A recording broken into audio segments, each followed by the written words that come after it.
Viewers, আজকে তোমাদের preposition নিয়ে এসেছি মোস্ট ইম্পর্টেন্ট ইংলিশ গ্রামার। তোমাদের ক্লাস 5 থেকে নিয়ে বিভিন্ন উঁচু ক্লাসে তোমাদের আর্টিকেল এবং প্রিপোজিশন আসে। আর্টিকেল খুব সহজ, যেহেতু এ অ্যান্ড দি এই তিনটি ওয়ার্ডই হচ্ছে তোমাদের আর্টিকেল, কিন্তু প্রিপোজিশনের ক্ষেত্রে অনেকেই তোমরা কনফিউশন হয়ে যাও কোনগুলো ওয়ার্ড প্রিপোজিশন। তোমরা ভালো করে জানো পার্টস অফ স্পিচ হচ্ছে 8 প্রকার: noun, pronoun, adjective, verb, adverb, preposition, conjunction and interjection.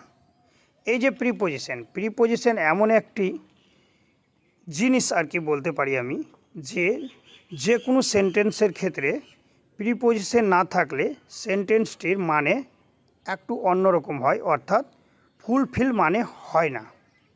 তাই প্রিপোজিশনের একান্ত গুরুত্বপূর্ণ এবং দরকার আছে। কিন্তু তোমরা মাঝে মধ্যে কনফিউশন হয়ে যাও এবং যে কোনো ওয়ার্ডকে প্রিপোজিশন বলে ফেলো, এবং যেগুলো অ্যাকচুয়াল প্রিপোজিশন সেগুলো হয়তো তোমাদের জানা নেই। তাই আজকে তোমাদের ডাউট ক্লিয়ার করে দিচ্ছি। তোমরা যদি আমার এই চ্যানেলে নতুন হয়ে থাকো তাহলে অবশ্যই আমার এই চ্যানেলটিকে সাবস্ক্রাইব করে পাশে থাকা বেল আইকনটিকে প্রেস করে নোটিফিকেশান অল করে দিও, এবং কারণ তোমাদের এর পরের ভিডিওগুলো পেতে খুব সুবিধে হবে। আর তোমাদের এই যে সামনে মাসের অর্থাৎ এই মাসের 29 তারিখের পরে সামার ভ্যাকেশনের ছুটি, তাই তোমাদের স্কুলে ক্লাস হবে না। তাই তোমাদের আমি অবশ্যই বলছি আমার চ্যানেলটিকে সাবস্ক্রাইব করে রাখো, কারণ আমি এই যে সামার ভ্যাকেশনে বিভিন্ন রকমের গ্রামারগুলো তোমাদের আমার এই চ্যানেলের মাধ্যমে শেখাবো আর কি। এই যে দেখো প্রিপোজিশন, এই যে আমি যে ওয়ার্ডগুলো ইংলিশ তুলে ধরেছি সেগুলোই হচ্ছে প্রিপোজিশন, এর বাইরে একটিও ওয়ার্ড প্রিপোজিশন হয় না। তাই তোমরা যেমন আর্টিকেল এ অ্যান্ড দিকে মুখস্থ করে রেখেছো, সেম এই ওয়ার্ডগুলোকে মুখস্থ করে রেখো, তাহলেই তোমাদের আর কোনো টেনশন করতে হবে না, অথবা ইন ফিউচারে তোমরা কোনো প্রকারের কনফিউশন হবে না। আর এগুলোর কি করে ব্যবহার করতে হয় এবং কোন কোন জায়গায় ব্যবহার হয় সেগুলো আমি এর পরের ভিডিওতে তোমাদের দিয়ে দেব। আর যেগুলোতে আমি 3 স্টার দিয়ে রেখেছি সেগুলো অত্যাধিক গুরুত্বপূর্ণ। এগুলো তোমাদের 3 স্টার, 2 স্টার, 1 স্টার, অর্থাৎ এই ওয়ার্ডগুলো তোমাদের বেশি পরীক্ষাতে পড়ে আর কি। তাই আমি 3 স্টার, 2 স্টার, 1 স্টার দিয়ে রেখেছি। অর্থাৎ প্রিপোজিশন নিয়ে আমি আলোচনা করছি। এই যে দেখে নাও, যে শব্দ নাউন বা প্রোনাউন এর পূর্বে বসে, পূর্বে অর্থাৎ আগে অর্থাৎ সামনে, ওই নাউন বা প্রোনাউন এর সঙ্গে বাক্যের অন্য ওয়ার্ডের সম্পর্ক বুঝিয়ে দেয়, তাকে প্রিপোজিশন বলে। যেমন আই গো টু স্কুল, এই যে দেখো স্কুলের আগে টু বসেছে। প্রিপোজিশন বাংলা বিভক্তি ও অনুসর্গের মতো ব্যবহৃত হয়। আমি নোট করেছি কিছুটা, মানে ওয়ার্ডগুলো যেগুলো প্রিপোজিশন অ্যাকচুয়াল সেগুলোকে আমি নোট করেছি। সেগুলো তোমরা স্ক্রিনশট নিয়ে নিতে পারো, অথবা তোমরা ডাউনলোড করে নিতে পারো, আর তোমরা খাতা কলম নিয়ে এগুলোকে নোট করে নিতে পারো। তোমাদের ভবিষ্যতে এবং বর্তমানে খুব কাজে লাগবে আর কি। এই যে দেখো অ্যাট মানে এ হয় আবার তে হয়, অর্থাৎ অ্যাট আবার কোন জায়গায় ব্যবহৃত হয় এরপরে ভিডিওতে আমি অবশ্যই দেবো। তোমরা আমাকে লাইক করে এবং কমেন্ট করে জানিও, তাহলে আমার ভিডিও করতে মনোযোগ হবে আর কি। এই যে দেখো অ্যাট মানে এ এবং তে, অর্থাৎ অ্যাট কোনো নির্দিষ্ট জায়গা অথবা ছোট জায়গার ক্ষেত্রে ব্যবহৃত হয়।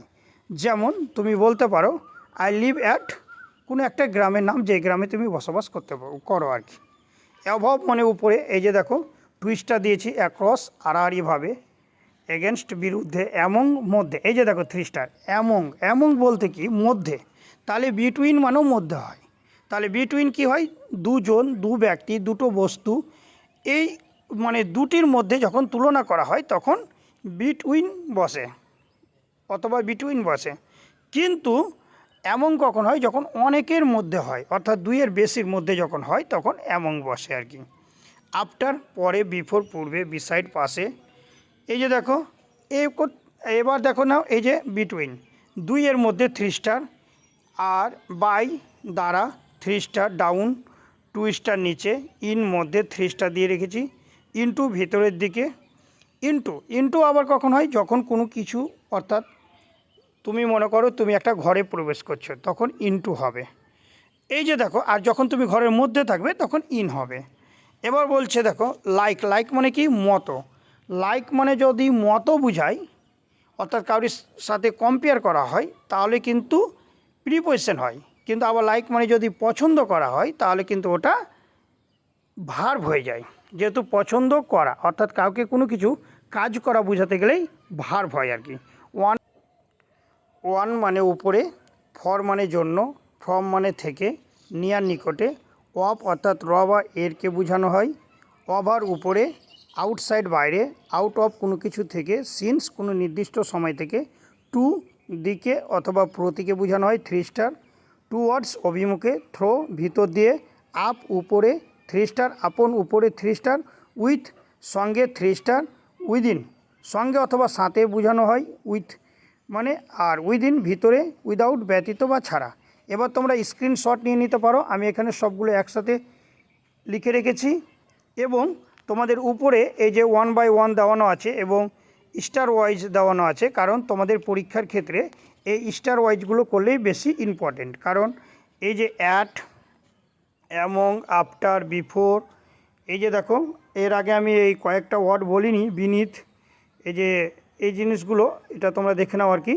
Between, by, in, into, on, for, from, of, to, up, upon, with, এই 3 স্টারগুলো প্রচুর ইম্পর্টেন্ট। কারণ যে কোনো পরীক্ষার ক্ষেত্রে অর্থাৎ প্রিপোজিশনের ক্ষেত্রে এই ওয়ার্ডগুলো বেশি দেওয়ানো থাকে এবং এগুলোই বেশি ইউজ হয়, তাই আমি স্টার ওয়াইজ দিয়ে রেখেছি এবং এখানে সবগুলোই তুলে ধরেছি, তাই তোমরা স্ক্রিনশট করে নিতে পারো। আর আমার এই ভিডিওটি যদি তোমাদের ভালো লেগে থাকে তাহলে অবশ্যই কমেন্টে আমাকে জানিও এবং ভালো থেকো। Best of luck.